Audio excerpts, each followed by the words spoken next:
Chapter 5.2, Extraordinary Gifts of Mind, Identity and Personality, Programs and Learning, Choices, Action, Intention.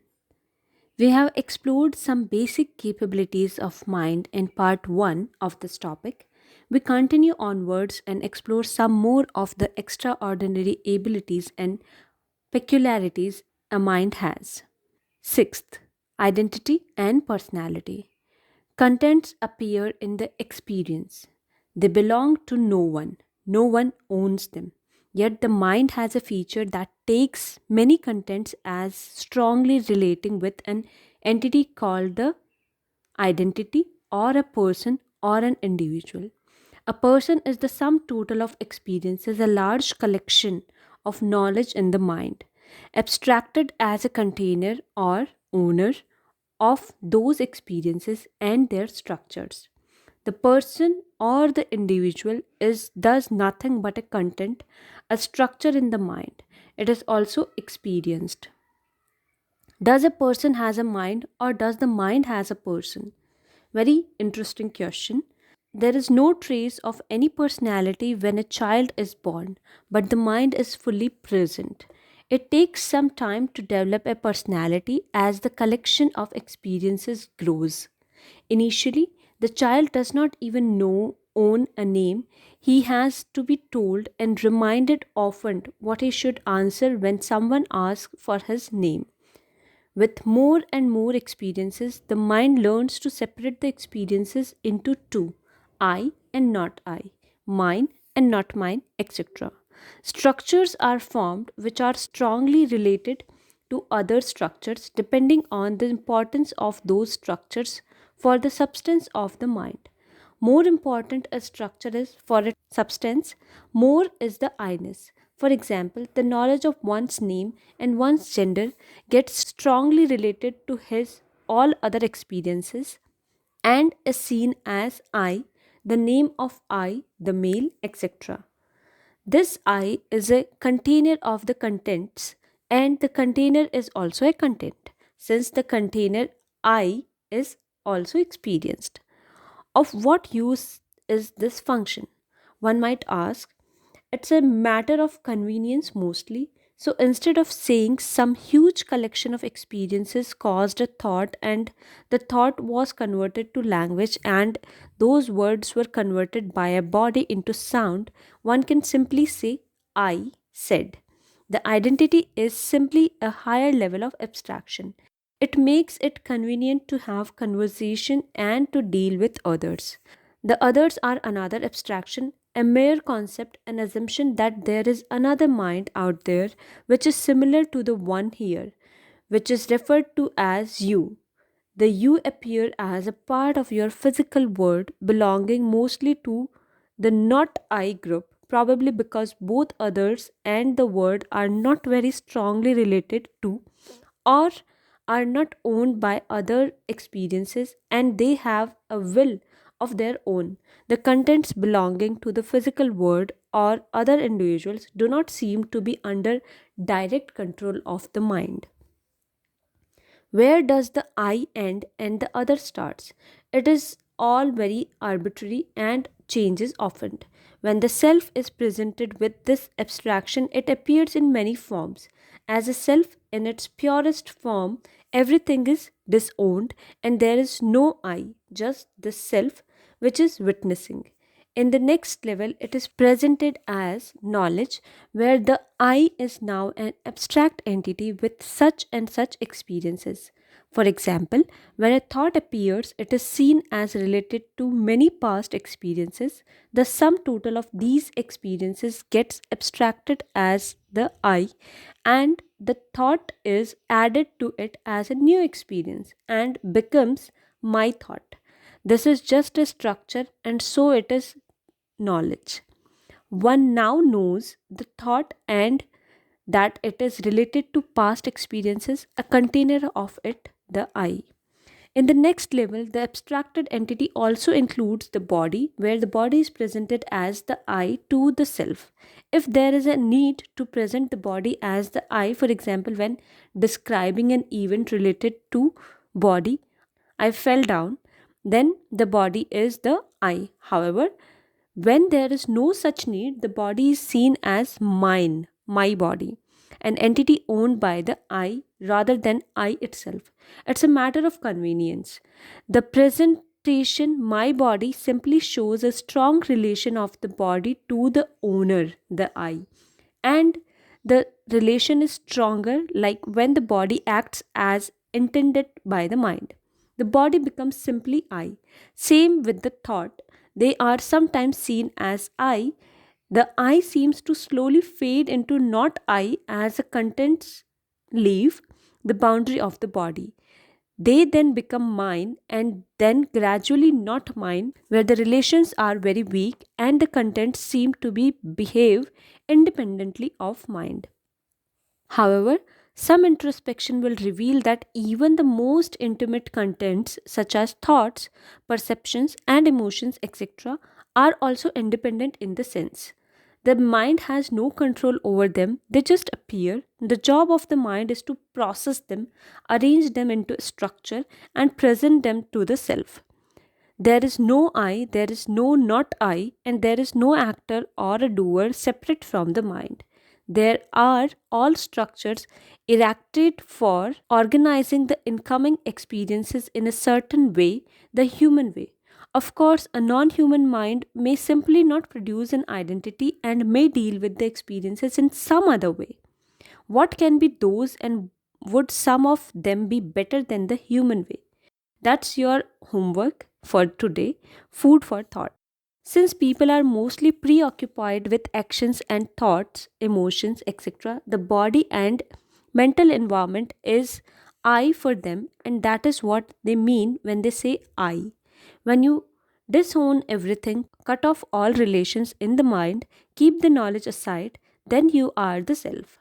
The I is in its purest form. The obsession with the I, the owner and the doer of all the mental and physical activity, is the cause of a lot of suffering. It causes some undesired experiences such as the guilt, I did something wrong, victimhood, others did something wrong to me, or hubris, I'm superior because I did something great, etc. Such experiences give rise to various beliefs and cause further damage. Actions happen, mentation, the mental process happens, knowledge happens, and these all are then associated, added to the container with the I. Disowning them gets rid of them. Disowning is a knowing that the identity is a virtual entity, no one owns anything.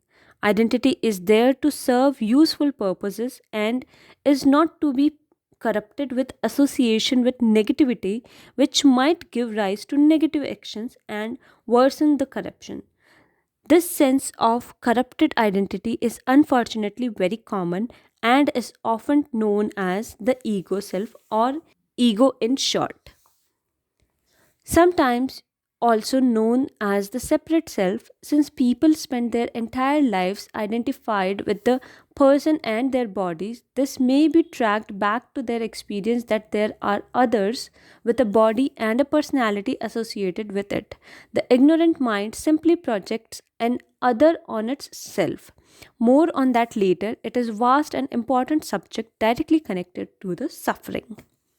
Most people are other people. Their thoughts are someone else's opinions. Their lives a mimicry. Their passions a quotation. Oscar Wilde. Seventh, programs and learning. The fundamental process creates algorithmic patterns that are a result of structuring of incoming data through the senses and other mechanisms. These patterns determine how the incoming data is experienced and what action is produced. These are almost like a computer program. A program is a structure formed when a certain action results in a certain outcome. Learning is a process by which deliberate actions are made in order to form a program or correct existing ones. There can be a very large number of programs that operate independently or in concert with other programs. DNA can be thought of as a program in the mind that defines the physical body, breathing, digestion, and other such activities are programs devoted for maintenance of the body. Fight or flight mechanism are primitive programs that are almost mental but mechanical. Likes and dislikes are also programs that are formed later on in the life and are less mechanical in nature. Ability to count and do sums, multiplications, etc. are simple learned programs. Other skills like driving and language are a complex collection of learned programs. Programs can be physically seen as entertainment of neural structures, formation of new neural pathways by repeated excitation of sensory motor circuits, and even higher circuits that are used for abstraction. Some programs are just direct connection of peripheral sensors with muscles and act more like a control system. Example, those used for walking. A program is generally hidden and operates on its own. The person gets an impression that he is doing what he wants to do, but it's usually a program that is executing even before the association of the action is made with the eye. With concentration and practice, it is possible to see many programs as they operate and shape our thoughts, actions, and our entire life. So, it is useful to know them and develop a skill to reprogram the ones that are unnecessary or have gone rough. The reprogramming is a top down process where the goal decides what the program should do. Repeating a corrected action frequently and consciously reprograms it or can simply create new programs. Some programs can be entirely removed if they are causing suffering, such as the ones responsible for hate, shyness, and phobias, etc. Eighth, choices.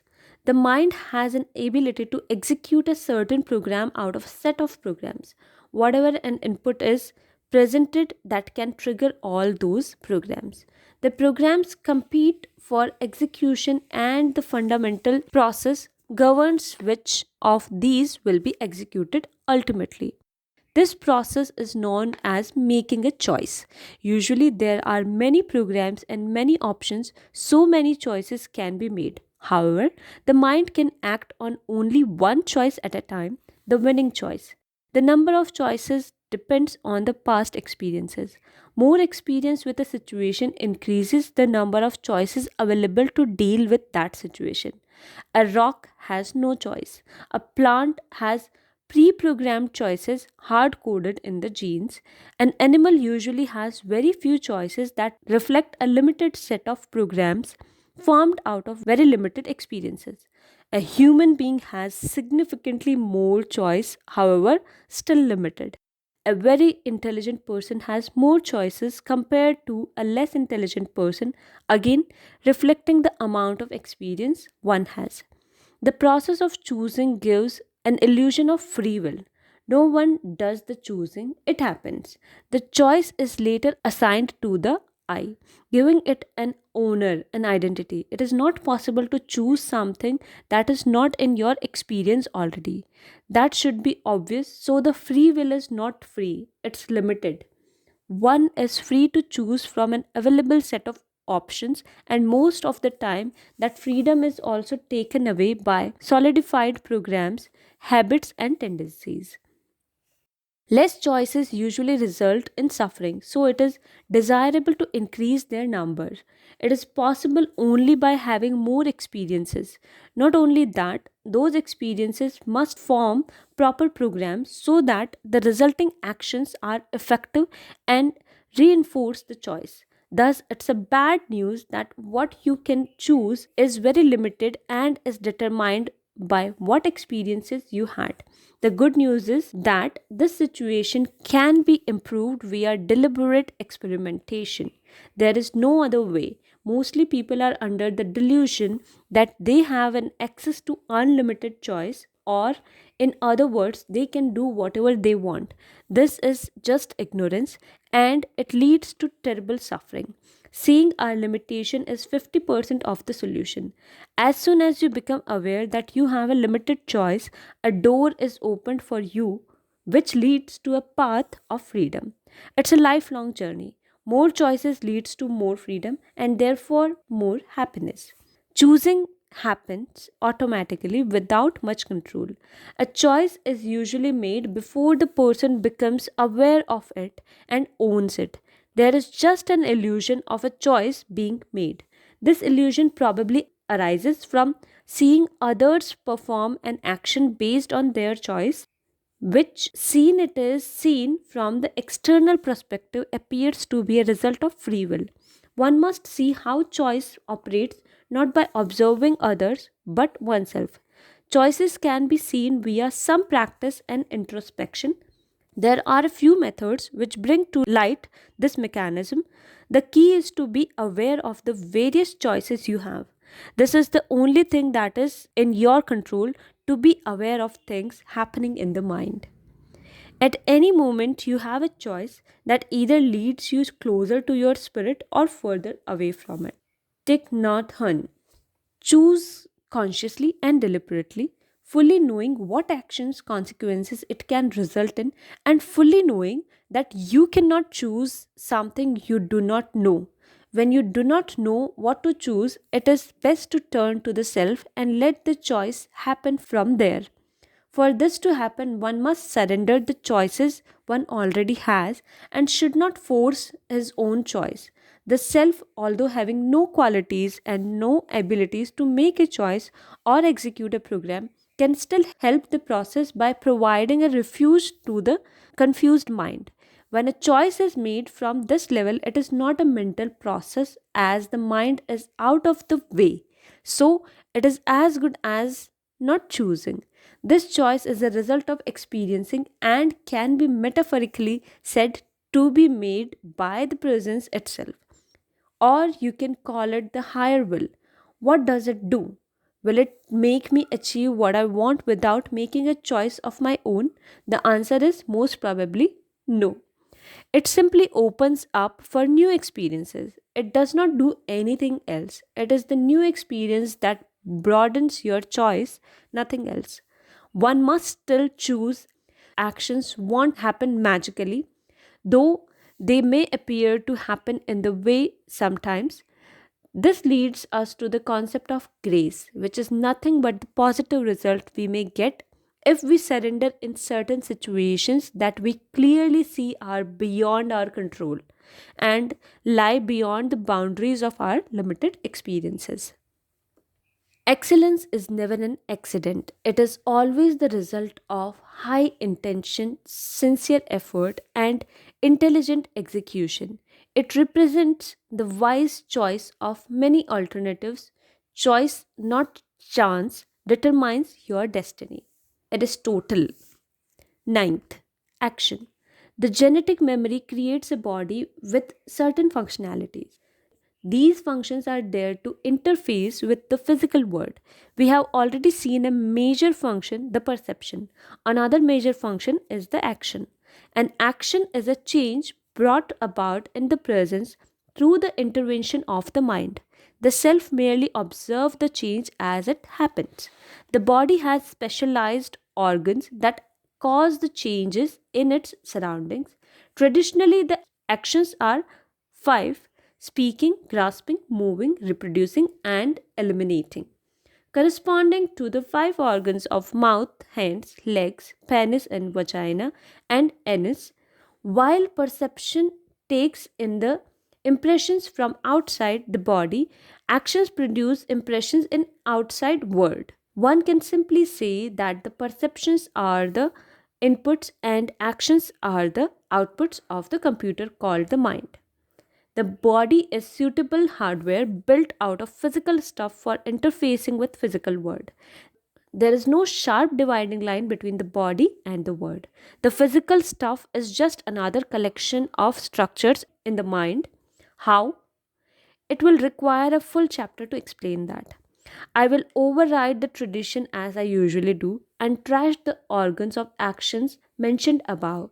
The body is capable of only one external action, muscular movements. The organs or body parts mentioned above are simply different configuration of muscles governed by different set of programs.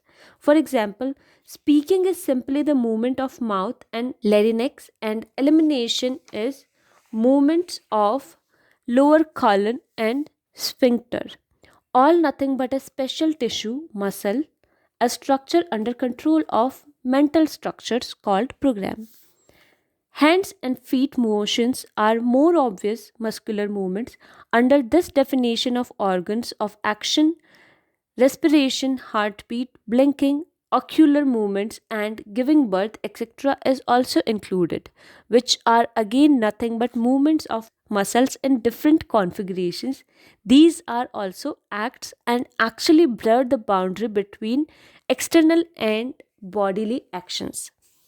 Why did I say external action? Body is capable of more action apart from muscular. The movements happening inside the cells, for example, the very complex molecular nanomachines performing the cellular functions are doing nothing but action. These include cell division and production of proteins, etc. Digestion can be thought of as an action, so is ingestion. These again blur external and internal. There is a gradual descent of the action into physical world. Another important action is electrical activity of the nervous system. It is an action, it is closest we go towards mental action.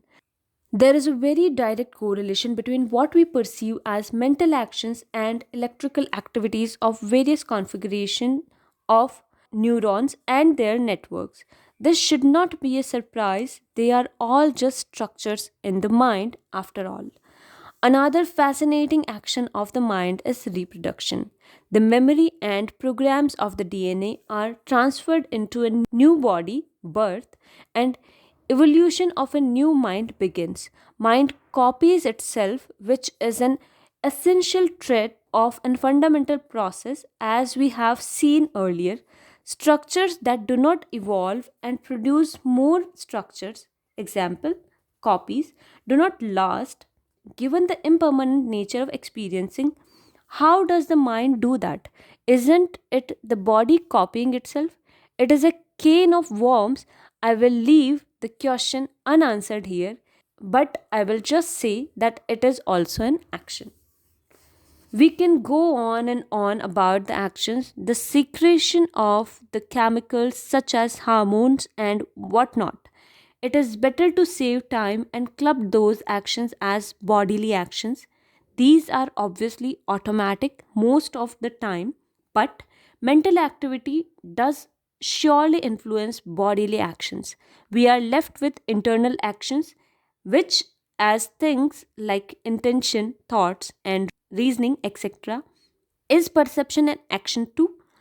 We do not want to blur things too much, so we keep perception away, as it has a sense of direction from external to internal. But some thought will reveal that everything that happens is just experiencing, nothing else happens. Actions are also experienced. No one does an action, it happens, and later it is added to the container of the I, giving the experience of an action an owner.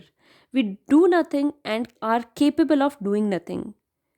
As the self, we only experience. However, the mind likes to own stuff and it also owns the actions.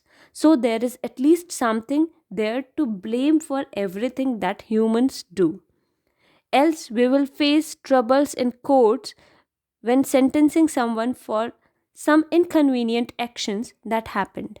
In the end, we are responsible for our own actions. We do try to pass on the buck to others and outer happenings and blame them for our actions. But this is the height of ignorance. If you are starting on a path of your heart, it is the right time to take full responsibility of your actions. Knowing well that I do nothing, how can I be responsible for doing anything? That's an age old question. Thankfully, we have an answer that makes sense. Firstly, there is no I and there is no action. This can be seen by a little introspection and perhaps with the help of an experienced teacher. So, yes, the thing you call I cannot be responsible, but it does own them. doesn't it? If you agree to own the actions, then you are responsible for them. For example, a child or infant does not own his actions because the sense of I and ownership has not developed yet. So, all the acts of an infant, including the one of peeing on your favorite shirt, are forgivable. We do the same for mentally challenged, as known as mad people. The court of law does not punish a person who is crazy beyond repair for his harmful actions. This is a kind of common sense. In some parts of the world, the actions of holy men and renunciates sannyasis are forgivable. For example, those of being naked, not speaking, vows of silence, or leaving their families and sitting in a cave. People in those parts know that such a person is in surrender and has given up the ownership of all actions. Leaving aside all those autos actions, it is especially the deliberate, well thought out action that are to be taken seriously. The human world is a mess simply because of rampant actions of humans. If your life is a mess too, then it's only because of your actions. Taking responsibility of what one does helps to cure the suffering one causes to oneself and to the others. Once you are responsible, you become very aware of what you do and you try to avoid any actions that may cause suffering. Every action has a consequence. This is the famous law. So, although it's not your doing, you are unconsciously causing consequences via irresponsible actions. There is no law that prohibits any action. It is all experiencing after all. Anything goes here. But if you want your experiences to be of a certain kind, namely pleasant ones, then you must think about the consequences of your actions. Fortunately, it is possible to choose a proper action, as we have seen above in the discussion of choice, that will minimize the undesired consequences. What consequences one desires? The ones that leads to even better or pleasant experiences, obviously. It all depends on the previous experiences one had. For example, a thief will surely desire to own someone else's property. It is his experience that the property shiny objects bring happiness.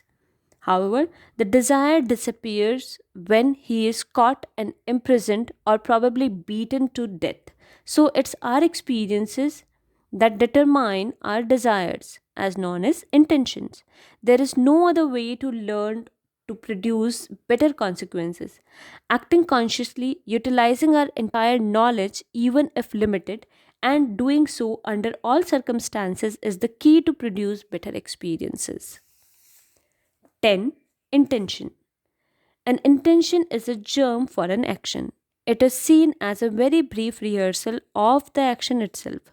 Who does it and where does it come from? No one does it, as we have seen above, but it does appear to come from and get assigned to the I, the person and storehouse of all experiences. Complex processes in the mind give rise to an intention, sometimes coming from the vast store of knowledge and impressions memory, or triggered by a perception or other actions.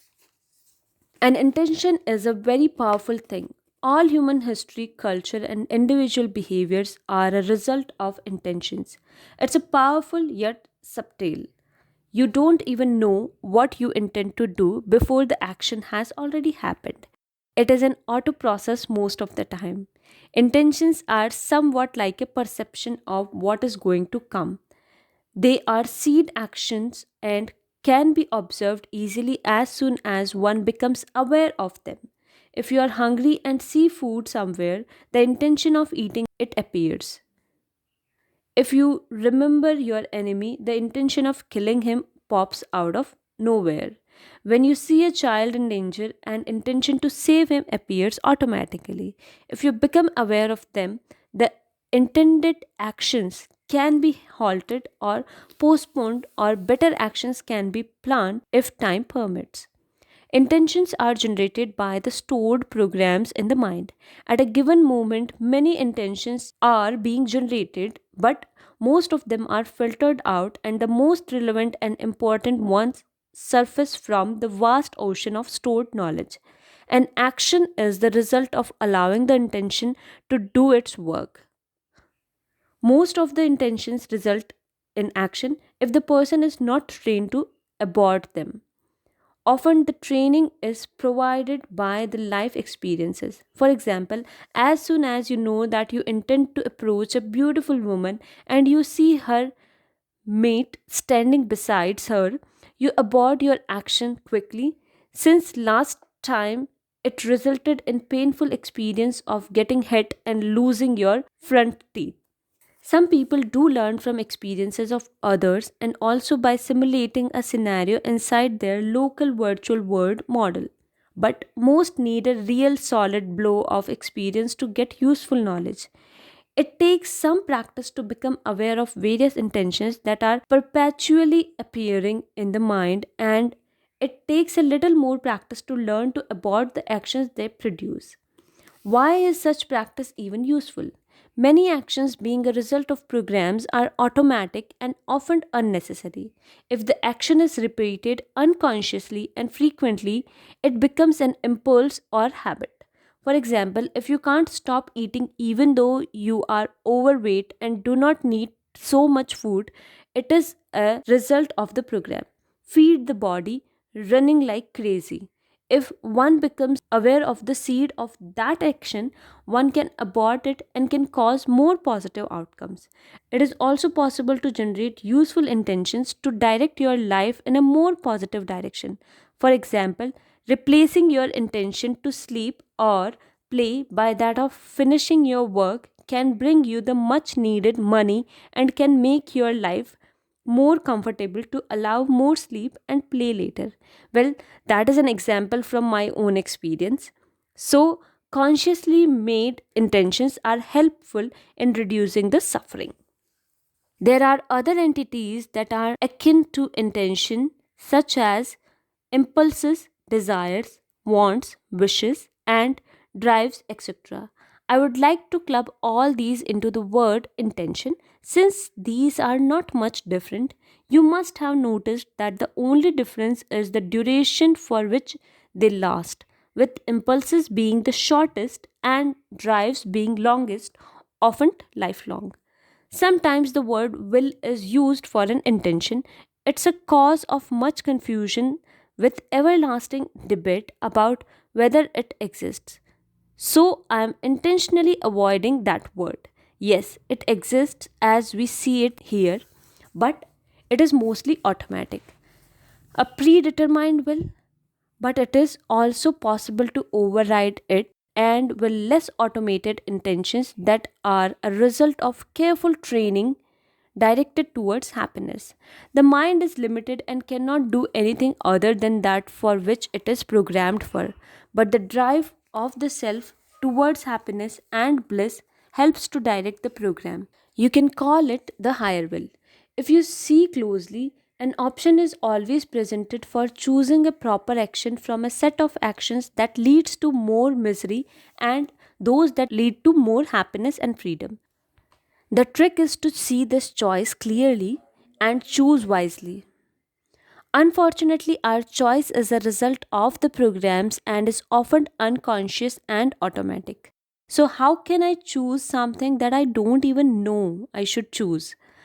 It comes by practice. There is no other way. A teacher can guide you a little bit since he has more experience, but it's only you who can improve the programs of your mind and progressively choose better intentions. The freedom to choose is there, but the options are limited. The options grow as your experience grows. The degree of freedom increases as you learn more. The number of choices increases as you make better choices. It should lead to a situation where the choices seems to become infinite, the ultimate free will. So the only solution I know of it is to experience more and choose an action consciously. The action should be such that it leads to more freedom, not less, more choices, not less, More happiness, not less. Notes 1. The others do have a mind. This can only be inferred, cannot be experienced. But I'm pretty sure about it. Certain states of self may allow a broader perspective where all minds are seen as originating from the presence painted on the canvas of presence. I'm not sure about it though. Second, I'm thankful to Sadhguru Jaggi Vasudev for this teaching. To be aware is the only real freedom we have. Rest is just picking from given choices using programs, all evolved out of experiences. Third, also known as Karmendriya, looks like we have six then.